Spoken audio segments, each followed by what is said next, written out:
And I'd just like to comment, I don't normally comment, but I have to comment on part of what you said there. You know, if you call it a skirt, you get killed. But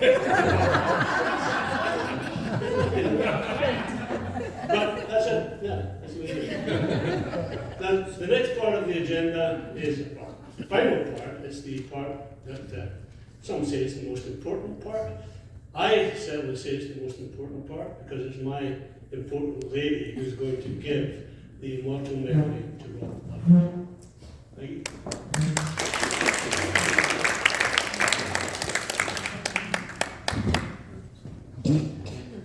I don't think I can beat what you two guys just said. You've stolen some of my stuff. You've stolen some of my poetry. So, thanks very much.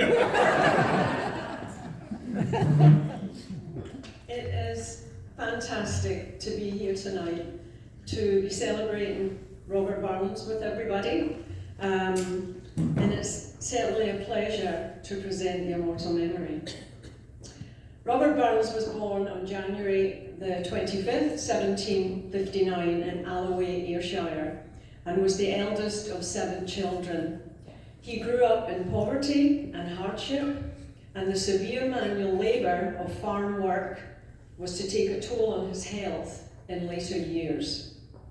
His father provided much of his education, and when Burns was in his early 20s, he started writing poetry. He loved to observe the people and the environment of Scotland and was fascinated by its history and traditions. Although he was only 37 years old when he died, Burns left a rich legacy in his works. Works that identified him as a lyricist, a romantic, a humanitarian, and an activist. Burns, the lyricist, wrote over 600 songs and poems, reworking and rephrasing many traditional songs that are still sung and recited to this day at Burns Nights. The beautiful song Ye Banks and Braes was about the Doon River, which flowed past his birthplace in Alloway from Loch Doon to the Firth of Clyde. Ye banks and braes, O bonny Doon, how can ye bloom sae fresh and fair? How can ye chant, ye little birds, and I say weary full o' care? Burns' wife, Jean Armour, was his inspiration. She assisted him in collecting and modifying the old Scots tunes. He wrote of his bonny Jean, "There was a lass, and she was fair, at kirk or market to be seen. When all the fairest maids were met, the fairest maid was bonny Jean." The romantic Burns had a wonderful skill with words and composed many love songs for his lasses. He wrote A Fond Kiss for Nancy, which told of their passionate, unconsummated affair. A fond kiss and then we sever, a farewell and then forever. Deep in heart-wrung tears I'll pledge thee, warring sighs and groans I'll wage thee. The humanitarian in Burns reflected on the connection between humans and other creatures. In To a Mouse, he apologises to such a wee creature for destroying its nest with his plough. Wee sleekit cowering timorous beastie, oh what a panic's in thy breastie, thou wouldna start a wass a hasty wi' bicker and brattle, I would be laith to run and chase thee wi' murder and pattle. Nobody knows what I'm saying. Robert Burns was a Scottish country dancer. From Tam O'Shanter, a verse reads, "Warlock and witches in a dance, nae cotillion brent new fae France, but hornpipes, jigs, strathspeys and reels put life and metal in their heels. Who would know these terms if not a dancer?"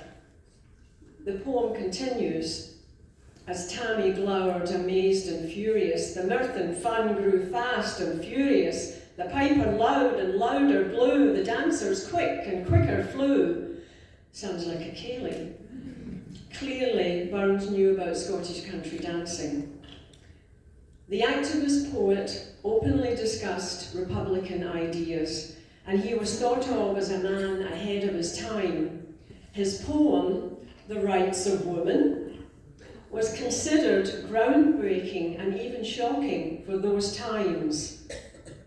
While Europe's eye is fixed on mighty things, the fate of empires and the fall of kings, while quacks of state must each produce his plan, and even children lisp the rights of man, amid this mighty fuss, just let me mention, the rights of women merit some attention.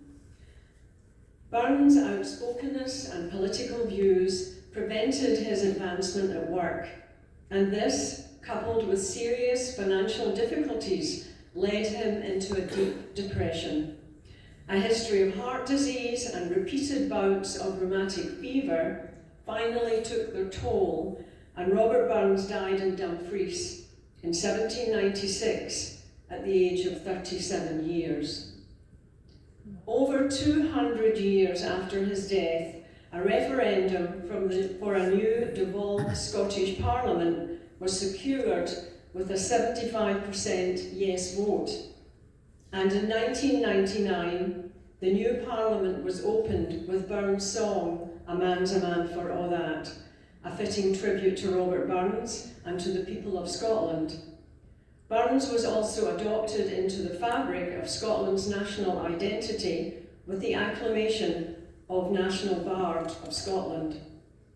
The final verse of A Man's a Man for All That has been described as an ode to humanity.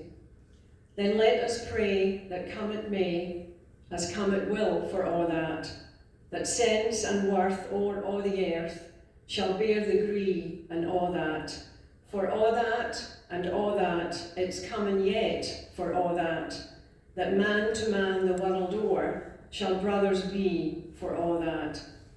Ladies and gentlemen, let us be upstanding and